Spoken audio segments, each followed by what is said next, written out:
तो last episode में हमने देखा था कि 7 दिन बीत चुके थे और आज जू रोंग और चैंग सेंग की फाइट थी, जहां पर अब जूनियर चैंग सेंग के लिए एक बहुत ही तड़कता भड़कता नाश्ता बनाता है और इसे सेंग को देते हुए कहता है कि मास्टर आज आपको बहुत ही ज्यादा एनर्जी की जरूरत होगी, इसीलिए जितना हो सके उतना दबा के खाइए। तब तैंग कहता है कि जूनियर इसे ज्यादा भी मत खिला देना वरना हाथ पैर हिलाने में दिक्कत होगी। और अब सोमोयू सेंग के कपड़े लाते हुए कहता है कि डीन सेंग आपके कपड़े तैयार हैं। जिसके बाद अब रेडी होके सेंग यहाँ से जाने के लिए तैयार हो जाता है। तब एल्डर किम तैंग को देखते हुए कहते हैं कि आज इतना टेंस मूवमेंट है कि मेरे हालत सेकने वाला भी नहीं उतरा है और तुम हो कि मजे से खाए जा रहे हो। जिस पर तैंग कहता है कि ये कोई लाइफ और डेथ का मैच नहीं है, लेकिन लाइफ को बचाने के लिए खाना ज्यादा इम्पोर्टेंट है, इसीलिए मैं अभी खा रहा हूँ। और अब सीन चेंज होता है और हम कैपिटल के इस ब्रिज को देखते हैं, जहाँ पर सेंग और जू रोंग की फाइट अभी बस कुछ ही देर में होने वाली थी और इस फाइट को देखने के लिए पूरा कैपिटल उठ के आया था। जिसके कुछ देर बाद अब यहाँ पे ऑर्थोडॉक्स एकेडमी वालों की एंट्री होती है, जहाँ पर कुछ दूर साथ जाने के बाद यहाँ से सेंग को अकेले ही जाना था। तब यहाँ पर तैंग सेंग को मोटिवेट करते हुए कहता है कि टेंशन मत लो, अगर तुम हार भी गए तो मैं यहाँ पे मौजूद सारे लोगों का मुंह पैसे दे के बंद कर दूंगा। जिसे सुनकर सेंग भी ओके कहता है और आगे इस ब्रिज के बीचों बीच वाले प्लेस में जाने लगता है। तब यहाँ पे तैंग की नजर किसी चीज के ऊपर पड़ती है और वो अपने दोस्तों से कहता है कि चलो मुझे फॉलो करो। जिस पर तभी हम देखते हैं कि एक बड़े से शिप में इस कैपिटल के प्रमुख एल्डर्स आ रहे होते हैं, जिसमें से हेवनली एकेडमी के डीन कहते हैं कि चैंग सेंग को देखकर ऐसा लग रहा है कि उसने भी इस दिन के लिए बहुत ही ज्यादा प्रैक्टिस की है। तब एक दूसरे एल्डर कहते हैं कि मैंने चैंग सेंग के बारे में जितना पता किया है उससे मुझे यही पता चला है कि वो भी कोई ऑर्डिनरी पर्सन नहीं है। और अब थोड़ी देर वेट करने के बाद हम देखते हैं कि जू रोंग भी यहाँ पर आ जाती है, लेकिन वो अपने चेहरे को ढकी हुई होती है ताकि चैंग सेंग उसे फाइट करने से पहले ना देख पाए। और अब जू रोंग चैंग सेंग को देखते हुए अपने मन में कहती है कि जू सेंग आज तुम्हारे पास मौका है सबके सामने ये प्रूफ करने का कि तुम ही सबसे बेस्ट हो। जिसके बाद अब जू रोंग और चैंग सेंग आमने सामने आ जाते हैं, जहाँ पर इस स्कार्फ की वजह से चैंग सेंग जू रोंग को नहीं पहचान पाता है और फिर वो नियम के अनुसार फाइट से पहले जू रोंग को ग्रीट करता है। तब जू रोंग बिना कुछ बोले बस अपने स्वॉर्ड को बाहर निकाल लेती है और बस जू रोंग के स्वॉर्ड के निकालते ही इतना एनर्जी रिलीज होता है कि आसपास के एरिया के साथ साथ इन एल्डर्स का ये शिप भी हिल जाता है। तब ये देखकर तैंग कहता है कि फाइनली फाइट शुरू हो गई। जिस पर ये एल्डर कहते हैं कि ये तो क्वीन सिमी के स्वॉर्ड टेक्निक्स में से एक है, जिसे संत स्वॉर्ड कहा जाता है। तब हेवनली एकेडमी के डीन भी अपने मन में सोचते हुए कहते हैं कि जू रोंग की टेक्निक्स को केवल क्विसन जून ही डॉज कर सकता है,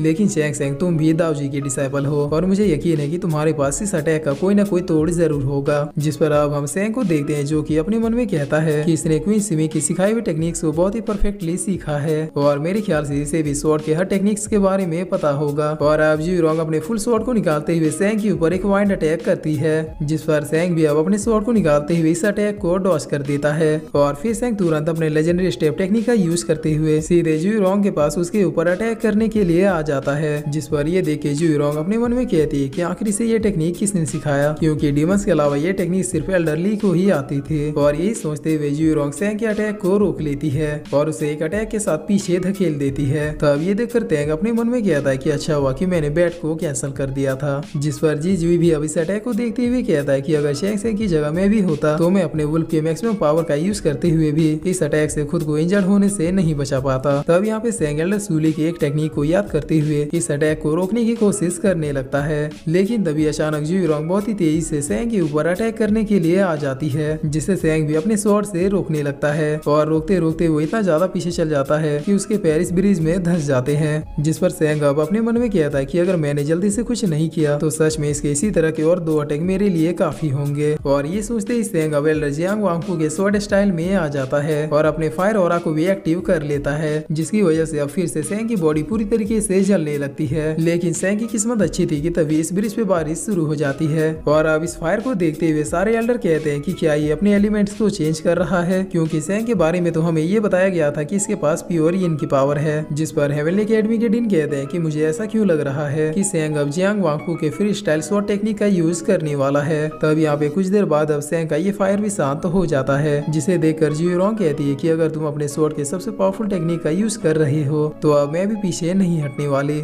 और इतना कह के जू रोंग अपने कुछ फियोनिक्स फायर को अपेयर कर लेती है, जो जू रोंग के स्वॉर्ड के साथ मिलकर एक बहुत ही बड़ी अटैक को क्रिएट करने लगते हैं, जिसे देखकर अब इधर सारे एल्डर कहते हैं कि ये मैच अब फाइनली खत्म हुआ, क्योंकि जू रोंग ने अब अपने most powerful light of sword technique का यूज कर दिया है और इसे जू रोंग का फिनिशिंग मूव भी माना जाता है। तब इधर हम देखते हैं कि जू रोंग एक शील्ड के अंदर आ जाती है और उससे चारों ओर एक बहुत ही पावरफुल लाइट निकल रही होती है, जिसे देखते हुए हेवनली एकेडमी के डीन भी अब कह देते हैं कि चैंग सेंग को अब हारने से कोई भी नहीं नहीं रोक सकता। लेकिन सेंग यहाँ पे इस अटैक को देखने के बावजूद भी इसके सामने डटा हुआ होता है। तब जी रोंग अपने लाइट ऑफ स्वॉर्ड के पहले अटैक का यूज करती है, जिसकी वजह से अब स्वॉर्ड के बहुत सारे अटैक सेंग की ओर बढ़ने लगते हैं, जिस पर सेंग फिर स्टाइल टेक्निक का यूज करते हुए स्वॉर्ड के इन सारे अटैकों को इनसे बचता हुआ डिस्ट्रॉय करने लगता है। तब ये देखकर सारे एल्डर बहुत ही ज्यादा शौक होते हुए कहते हैं कि वेट ए मिनट, आखिर चैंग सेंग ये कैसे कर रहा है। जिस पर जी रोंग अब अपने लाइट ऑफ स्वॉर्ड के दूसरे अटैक को भेजती है, जो पहले अटैक से कई गुना ज्यादा पावरफुल और डेंजरस था, लेकिन सेंग इसे भी आइकॉनिक तरीके से डॉज कर लेता है। तब जी रोंग अपने लाइट ऑफ स्वॉर्ड के तीसरे टेक्निक का यूज करते हुए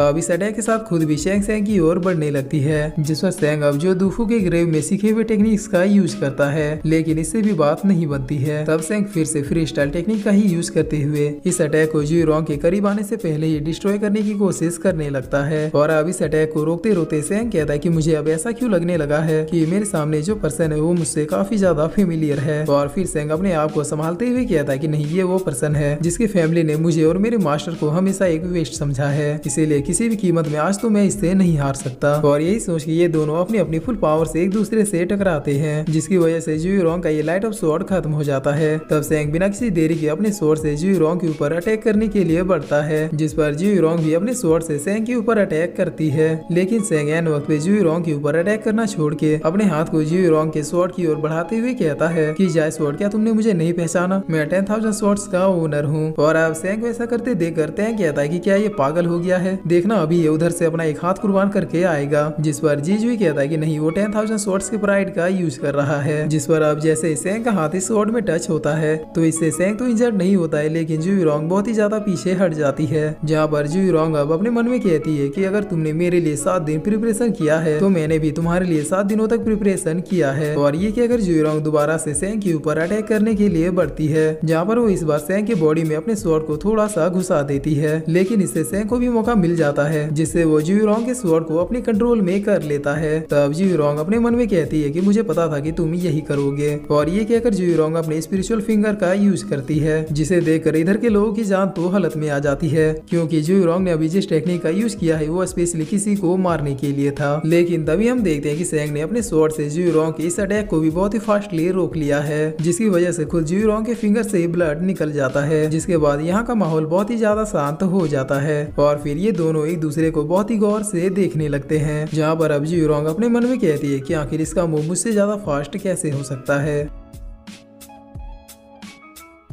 और फिर इसी के साथ ये एपिसोड यहीं पे खत्म होता है।